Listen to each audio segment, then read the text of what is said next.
નમસ્કાર દોસ્તો અને વડીલો, આજે આપણે જોવાના છીએ ગુજરાતના 50 મોટા સમાચાર, નરેન્દ્ર મોદીથી માંડીને ઉત્તરાયણ સુધીના ખાસ સમાચાર.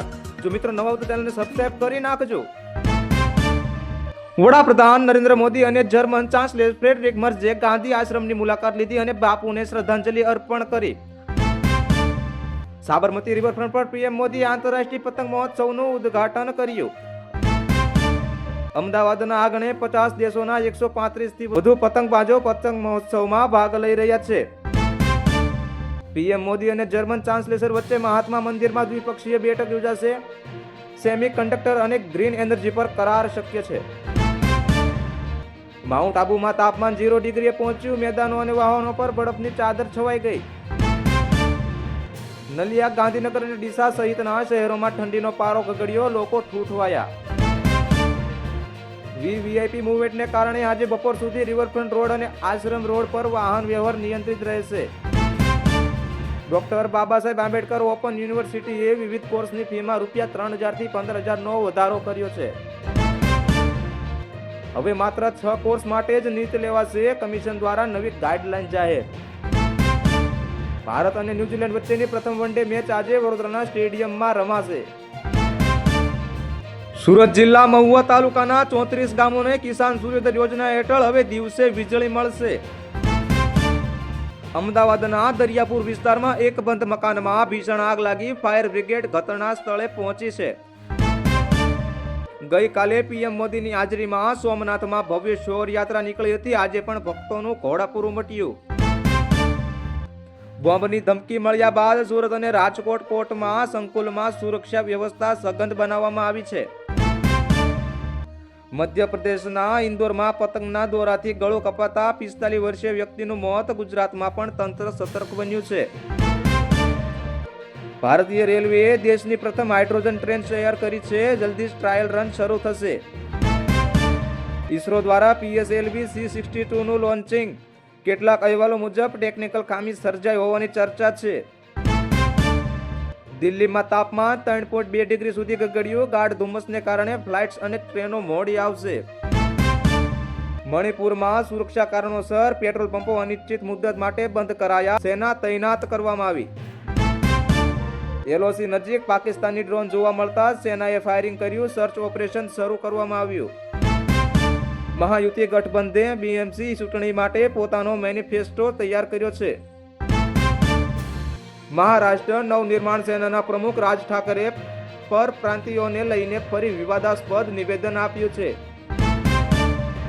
રાજકીય નળનીતિકાર પ્રશાંત કિશોરના IPSC સાથે સંકળાયેલા સ્થળો પર ઈડીની તપાસ. આજે સ્વામી વિવેકાનંદની જયંતિ નિમિત્તે દેશભરમાં રાષ્ટ્રીય યુવા દિવસની ઉજવણી. લગ્નસરા પહેલા સોનાના ભાવ આસમાને પહોંચ્યા. ગ્રાહકોમાં ચિંતાનું મોજું ફરી વળ્યું. સેન્સેક્સ અને નિફ્ટીમાં સતત 5મા દિવસે ઘટાડો જોવા મળ્યો છે. સ્કિલ ડેવલપમેન્ટ અને ડિફેન્સ સેક્ટરમાં ભારત અને જર્મની વચ્ચે મહત્વપૂર્ણ કરાર થશે. દેશના કેટલાક રાજ્યોમાં શિયાળાને કારણે ફ્લૂના કેસોમાં વધારો.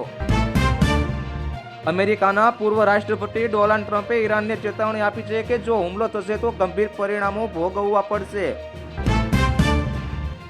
અમેરિકાએ પોતાના નાગરિકોને તાત્કાલિક વેનેઝુએલા છોડવા માટે એડવાઇઝરી જારી કરી. ઈરાનમાં સરકાર વિરોધી પ્રદર્શનો તેજ બન્યા. ઇન્ટરનેટ સેવાઓ ઠપ થઈ ગઈ.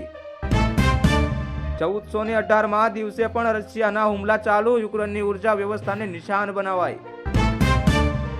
નેપાળના રાષ્ટ્રપતિએ દેશની સાર્વભૌમત્વની રક્ષા માટે આહ્વાન કર્યું. ઇસ્લામાબાદ ગેસ સિલિન્ડર બ્લાસ્ટ થતા 9 લોકોના મોત. શ્રીલંકામાં ભારતીય બ્રિજ. ભારતના સહયોગથી બનેલા બેઇલી બ્રિજનું શ્રીલંકામાં ઉદ્ઘાટન કરાયું. વડોદરામાં રમાઈ રહેલી પ્રથમ વનડે મેચમાં ભારત જીત માટે ફેવરિટ.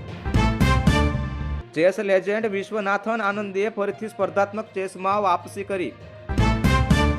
બાર્સેલોનાએ રિયલ મેડ્રિડ હરાવીને સ્પેનિશ સુપર કપ જીત્યો. નેશનલ બોક્સિંગ ચેમ્પિયનશિપમાં લવલીના અને નિક ઝરીને ગોલ્ડ મેડલ જીત્યા.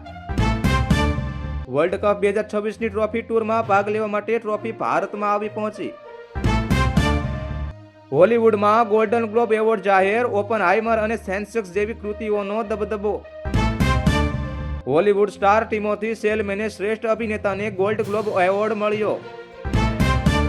ફિલ્મ નિર્માતા કરણ જાહેરે પોતાના વજન ઘટાડવાની જર્ની શેર કરતા બોલિવૂડમાં ચર્ચા. Social media platform x AI દ્વારા જનરેટ થયેલા અશ્લીલ કન્ટેન્ટ પર કડક કાર્યવાહી શરૂ કરી છે. લેમન ટ્રી હોટેલ્સ કંપનીએ બિઝનેસમાં મોટો ફેરફાર અને પુનર્ગઠનની જાહેરાત કરી છે. મહિન્દ્રા એન્ડ મહિન્દ્રાના વાહનોના વેચાણમાં ડિસેમ્બરમાં 27% વધારો નોંધાયો. એક રિપોર્ટ મુજબ 1.75 કરોડ ઇન્સ્ટાગ્રામ યુઝર્સને ડેટા લીક થવાનું જોખમ. ટીવી એક્ટર જય ભાનુશાળી અને માહી વીજ અંગત જીવનને લઈ ફરી ચર્ચામાં. ગોલ્ડ ગ્લોબમાં કાયની જેનરના ડ્રેસ અને લુકની સોશિયલ મીડિયા પર જોરદાર ચર્ચા. AI અને ટેકનોલોજી દ્વારા યુવાનોને સશક્ત બનાવવા સરકારની નવી પહેલ. આ હતા આજના 50 મોટા અને મુખ્ય સમાચાર. આવા સમાચાર જોવા માટે જોડાઈ રહો ખામોશી ચિત્ર ન્યૂઝ ચેનલ સાથે.